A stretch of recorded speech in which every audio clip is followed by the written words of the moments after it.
Apakah ada sholat sunnah sebelum maghrib? Ada. Ada.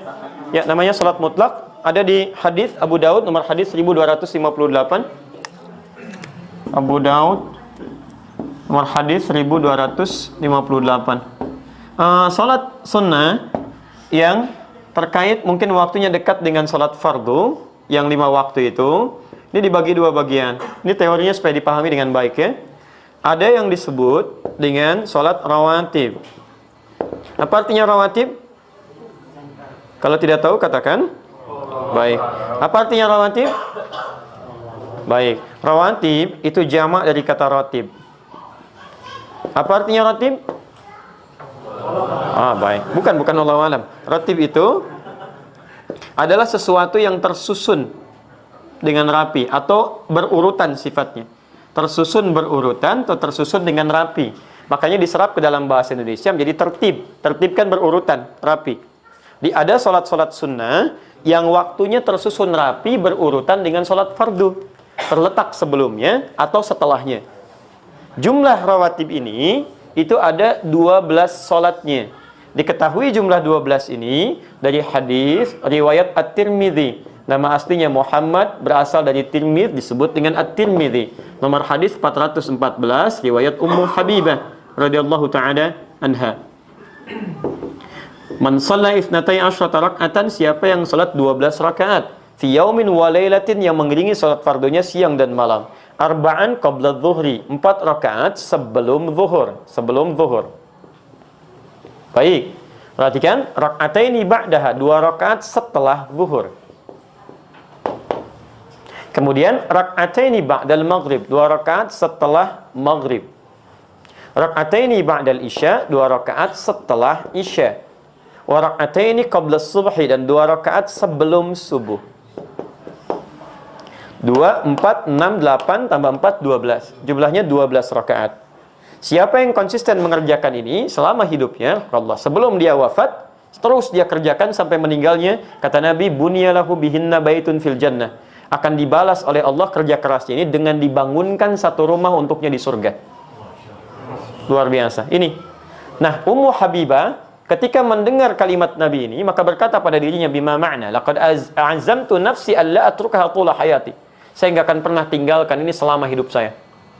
Bayangkan enggak?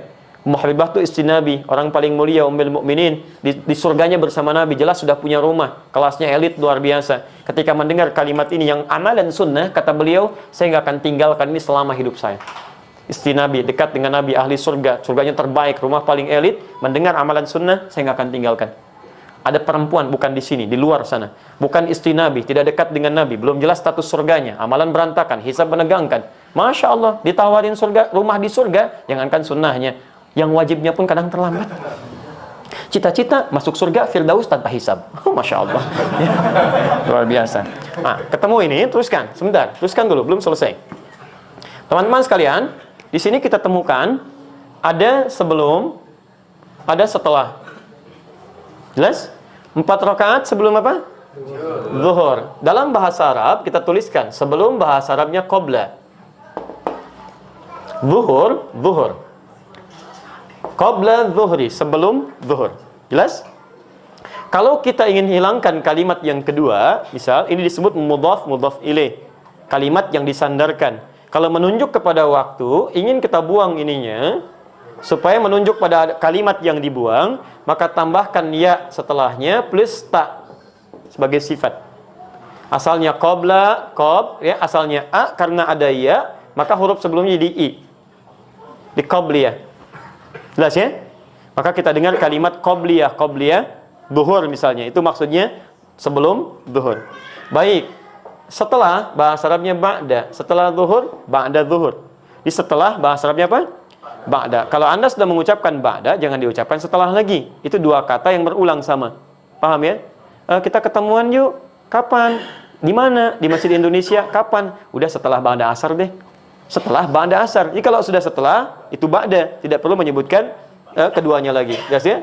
Ba'da zuhur. Hilangkan zuhurnya, muncul ya dengan ta'nya. Dikenal dengan ba'diyah. Paham sampai sini? Baik, saya simpan dulu ini. Jadi sebelum, bahasa Arabnya apa? Qabla. Setelah? Ba'da. Baik, ketemu kalimatnya. Sekarang lihat. Ini 12 sholat ini disebut apa? Rawatib. Kenapa disebut rawatib? Karena susunannya teriring langsung dengan sholat fardu, baik sebelum atau setelahnya, dan punya fungsi melengkapi sholat fardu. Jadi yang kurang di sholat fardu dilengkapi oleh ini. Nah, ada sholat ini di luar yang ini yang rawatib disebut dengan mutlak. Mutlak. Sifatnya ditunaikan, terdiri dari 2 waktunya. Satu, ada yang memang berdekatan dengan sholat fardu, tapi dia tidak punya fungsi menyempurnakan sholat fardu. Fungsinya fungsi sendiri, terpisah dari yang fardu. Cuman waktunya berdekatan. Contoh, asar.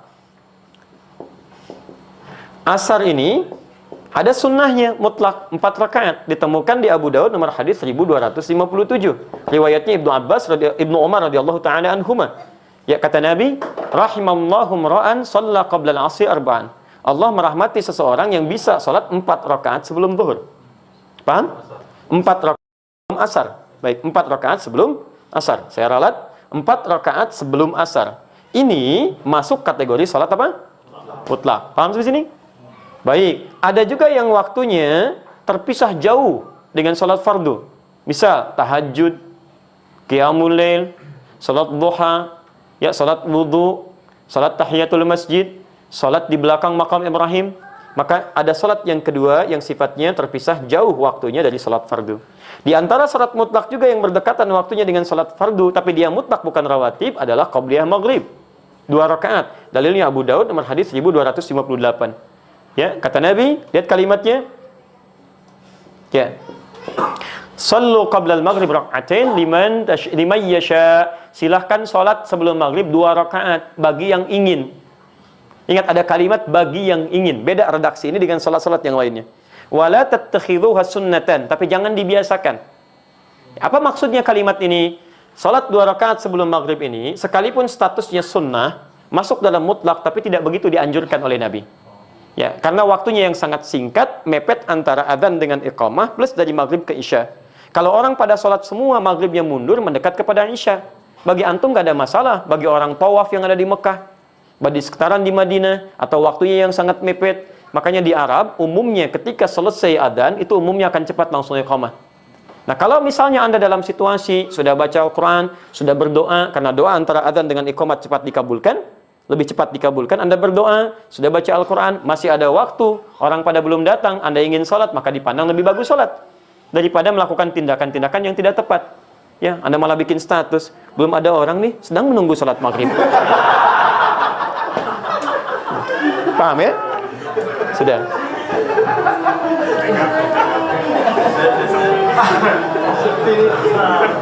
Dah. Baik. Saya tanya sekarang. Sudah? Baik, saya tanya sekarang. Ya, sebelum zuhur ada sholat? Ada sholat sunnah? Apa jenisnya? Rawatib. Setelah zuhur ada sholat sunnah? Apa jenisnya? Baik, sebelum asar ada sholat sunnah? Baik, tidak ada. Yang bilang tidak ada angkat tangan? Yang bilang ada angkat tangan? Yang tidak jelas gak usah ngangkat. Lihat, sebelum asar ada, kan kita bahas. Apa jenisnya? Mutlak. Baik ya, sebelum maghrib ada salat sunnah? Apa jenisnya? Mutlak. Ba'da maghrib ada salat sunnah? Ada. Apa jenisnya? Rawatib. Masya Allah. Sebelum isya ada salat sunnah? Apa jenisnya? Kan saya nggak pernah terangkan. Bagaimana Anda bisa jawab? Saya kan belum sebutkan. Baik ya, belum. Saya nggak sebutkan. Coba lihat, ada nggak sebelum isya? Jangan pernah mengarang, karena mengarang hanya dalam pelajaran bahasa Indonesia. Ya, kalau ada dalil silakan kerjakan. Sebelum isya boleh 2 rakaat, boleh. Masuk dalam konteks mutlak. Karena setiap antara adzan dengan iqamah kebolehan ada salat 2 rakaat. Ini mutlak sifatnya. Boleh. Ba'da isya ada? Apa namanya? Rawatib. Baik. Sebelum apa bahasa Arabnya? Qabla. Baik. Sebelum salat? Qabliyah. Baik. Setelah apa bahasa Arabnya? Ba'da. Setelah salat?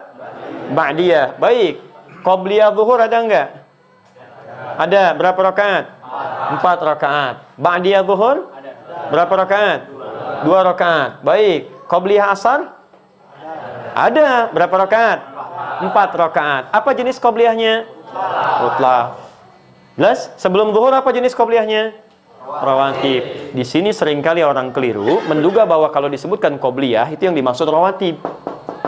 Ini sering keliru di sini. Sehingga ketika disebutkan nggak ada qobliyah asar, ada qobliyah asar, yang nggak ada itu rawatib sebelum asar. Jelas ya? Qobliyah asar ada, jenisnya disebut dengan mutlak. Di qobliyah itu nama umum bagi setiap sholat yang ditunaikan sebelum sholat fardunya. Jenisnya bisa mutlak, bisa rawatib. Paham sampai sini? Alhamdulillah.